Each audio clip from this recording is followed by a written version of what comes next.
Wakati rais wa Marekani Bwana Donald Trump alipoingia madarakani akatangaza kwamba ataenda kuifanya Marekani irudi katika hali ilivyokuwa huko awali, watu wengi waliona ni kama mtu ambaye anazungumza maneno ambayo kamwe hayawezi kutekelezeka. Na wengine wakaenda mbali zaidi, wakasema rais wa Marekani Bwana Donald Trump anatafuta kiki, na wengine wakaenda wakamkashifu zaidi, wakasema hatofika popote. Sasa serikali ya Marekani tarehe 2 mwezi wa 4 mwaka 2025 imeonesha maajabu mengine kupitia kwa rais wake Bwana Donald Trump, ambapo ametangaza ushuru wa 10% kwa bidhaa zinazoingizwa kutoka Tanzania, ikiwa ni sehemu ya hatua mpya za rais Donald Trump katika kurekebisha mfumo wa biashara ya kimataifa.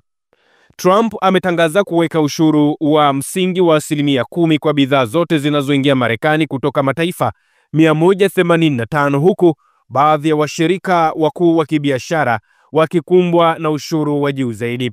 Kwa mujibu wa ikulu ya Marekani, Tanzania ni miongoni mwa mataifa ambayo yapo katika orodha ya ushuru wa 10% kwa bidhaa kutoka Marekani, huku ikiwekewa vikwazo vya kibiashara na kudaiwa kuwa na udhibiti wa sarafu ambao unaathiri biashara ya Marekani. Katika kile kinachoitwa siku ya ukombozi ya Trump, mataifa kadhaa ya Afrika yameathirika kwa kiwango kikubwa na ushuru huu. Nchi zilizoathirika zaidi kusini mwa Afrika ni pamoja na Lesotho ambayo imetozwa ushuru wa 50%, Madagascar 47%, Mauritius 40%, Botswana 37%, Angola 32%, Afrika Kusini 30%, Namibia 21%, Zimbabwe 18%, Zambia 17% na Malawi 17%. Kanda ya kaskazini mwa Afrika pia imeathirika, ambapo Libya itawekewa ushuru wa 31%, Algeria 30% na Tunisia 28%. Upande wa Afrika Magharibi, Cote d'Ivoire ndio iliyopigwa ushuru wa juu zaidi wa 21%, huku Nigeria ikitozwa 14%. China ambaye ni mshirika mkubwa wa kibiashara Afrika imetozwa ushuru wa juu zaidi wa 54%. Ushuru huu mpya unaonekana kupuuza masharti ya mkataba wa ukuaji wa kiuchumi na fursa za Afrika unaofahamika kama AGOA, ambao umekuwa ukidhibiti biashara kati ya Marekani na Afrika kwa miaka kadhaa, lakini sasa unatarajiwa kumalizika Septemba mwaka huu. Trump amedai kwamba mataifa yote yaliyoathirika tayari yalikuwa yakitoza ushuru mkubwa kwa bidhaa za Marekani. Mfano, inadaiwa kwamba Lesotho ambayo imeathirika zaidi imekuwa ikitoza ushuru wa 99% kwa bidhaa za Marekani, Madagascar 93%, Mauritius 80%, na Trump amesema ushuru wa kisasi wenye punguzo bado unaacha ushuru mpya wa Marekani chini ya viwango ambavyo mataifa hayo yamekuwa yakitoza. Aidha, imetangazwa kwamba kuanzia April 3 ushuru wa 25% utawekwa kwa magari yote yanayotengenezwa nje ya Marekani. Afrika Kusini ambayo inauza magari na vipuri vyenye thamani ya zaidi ya dola bilioni 2 kwa Marekani inajaribu kufanya mashauriano na utawala wa Trump kuhusu ushuru huu mpya wa magari. Magari yaliyopelekwa Marekani kutoka Afrika Kusini yalichangia takribani 64% ya mauzo yake kupitia AGOA mnamo mwaka 2024 kwa mujibu wa serikali ya Afrika Kusini. Kwa mujibu wa amri ya utendaji wa Trump, tofauti za viwango vya ushuru na vizuizi visivyo vya ushuru pamoja na sera za kiuchumi za washirika wa kibiashara kwa Marekani ambazo zinapunguza mishahara ya ndani na matumizi vimesababisha nakisi kubwa ya biashara na Marekani. Nakisi kubwa ya kila mwaka katika biashara ya bidhaa za Marekani imesababisha kudhoofika kwa sekta yetu ya viwanda, imesababisha kushindwa kuimarisha uwezo wa juu wa uzalishaji wa ndani, imeathiri minyororo ya usambazaji ya kimkakati, na imesababisha utegemezi wa sekta yetu ya viwanda kwa mataifa hasimu. Hii yote imesababishwa kwa kiasi kikubwa na ukosefu wa uwiano katika uhusiano kati yetu wa kibiashara na maeneo hayo ambayo tumeyataja. Katika tamko ambalo limezungumzwa na Bwana Donald Trump, alisema leo ni siku ya ukombozi, ni moja ya siku muhimu katika historia ya Marekani na ni tangazo la uhuru wa kiuchumi wa Marekani. tutaifanya Marekani kuwa kubwa na tajiri tena. Nchi yetu imenyang'anywa kwa zaidi ya miaka 50. Hilo halitafanyika tena. Kwa idadi yake, zaidi ya watu milioni 340 duniani wamekuwa wakitegemea bidhaa mbalimbali kutoka Marekani, wakifanya biashara karibu na mataifa mengi duniani. Trump ametangaza ongezeko hili la ushuru kwa bidhaa mbalimbali kutoka Afrika Mashariki. Ushuru huu unalenga sekta mbalimbali, hasa sekta ya kilimo pamoja na viwanda ambazo zinategemewa na mataifa haya ya Afrika Mashariki kwa mapato ya kigeni. Viwango hivi vipya sasa vinakwenda kuweka ushuru katika sekta mbalimbali, hasa sekta za viwanda pamoja na sekta za kilimo. Hapa kwa uchache, Tanzania yenyewe imetandikwa 10% ushuru wa bidhaa zinazotoka Marekani kwenda Afrika Mashariki na ushuru wa bidhaa zinazoingia Marekani kutoka Afrika Mashariki.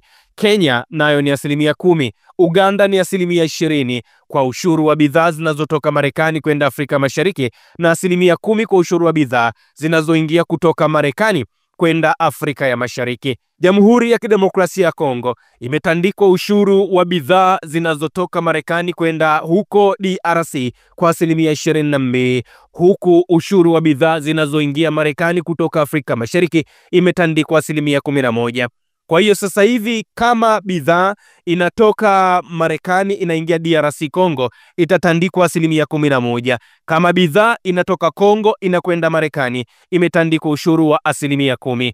Rwanda, Burundi, Kenya pamoja na Tanzania zenyewe ni iwe bidhaa inaingia au bidhaa inatoka zimepigwa 10%. Kwa nchi hizi ushuru wa bidhaa hizi ambazo zinazalishwa na kuingizwa Marekani kutoka Afrika Mashariki, wengine mtajiuliza, kwani Tanzania, Kenya, Uganda, Rwanda, Burundi, Kongo wanasafirisha nini hicho ambacho Marekani wanatutegemea kwacho? Ni kwamba ushuru huu umepelekwa katika bidhaa ambazo zinahusiana na masuala ya chai. Mfano kule nyanda za juu kusini, Iringa ni mabingwa wa kuzalisha chai. Kuna vile viwanda vya kuzalisha chai vingi sana. Sasa hivi chai yoyote ambayo itakuwa inasafirishwa kutoka huko kwenda Marekani itakuwa inatozwa 10%. Kahawa pamoja na maua kutoka Kenya na Rwanda, samaki, mbegu za korosho pamoja na bidhaa za ngozi kutoka Tanzania zote zitapigwa 10%.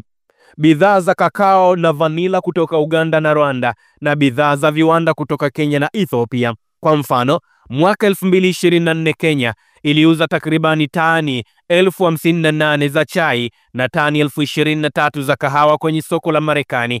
Kwa mujibu wa ripoti ya shirika la biashara duniani WTO, Tanzania yenyewe iliuza tani 12,000 za samaki na tani 8,500 za mbegu za korosho kwa Marekani, kwa mujibu wa ripoti ya FAO.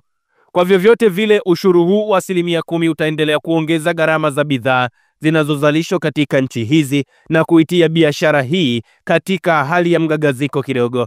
10% ni kubwa sana kibiashara, hasa kwa jiografia ya umbali kutoka mataifa ya Afrika Mashariki mpaka Marekani, ambayo hii sasa itaongeza gharama za usafirishaji kuelekea huko katika mataifa hayo.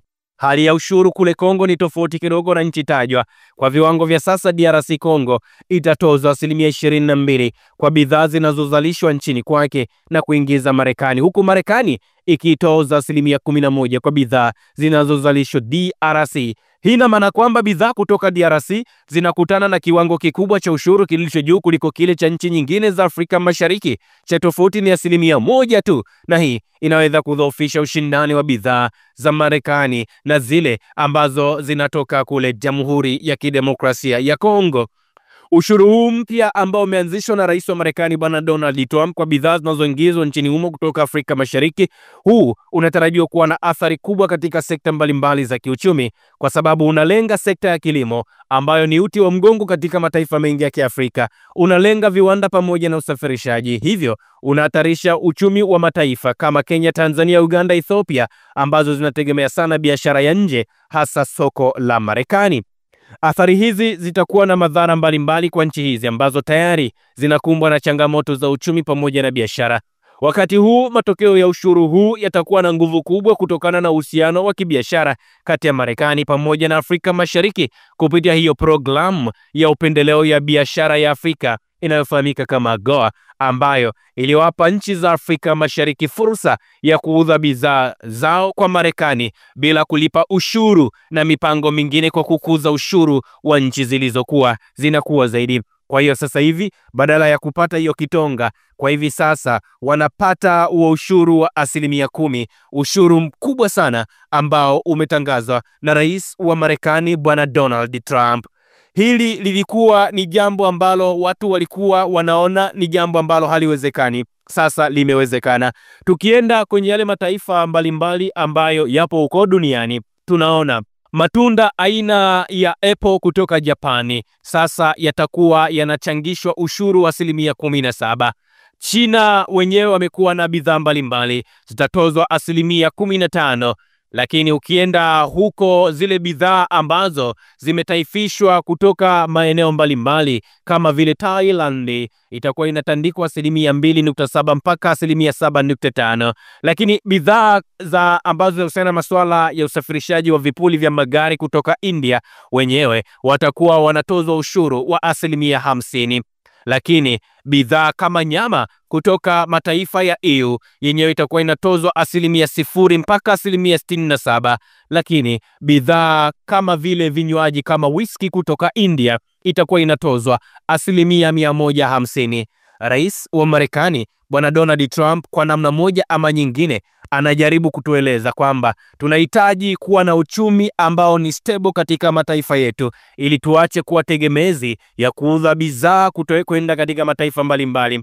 Tunahitaji kuwa na uwezo wa viwanda vyetu. Tunahitaji kuwa na uwezo wa viwanda vya kusindika. Lakini kama itoshi, tunahitaji kuwa na rasilimali watu ambazo zitatufanya tuache kuwa tegemezi kwenye kuuza kwenda katika mataifa yaliyopo huko Ulaya Magharibi na hasa hiyo Marekani. Usisahau kusubscribe, like na kubonyeza alama ya kengele. Asante.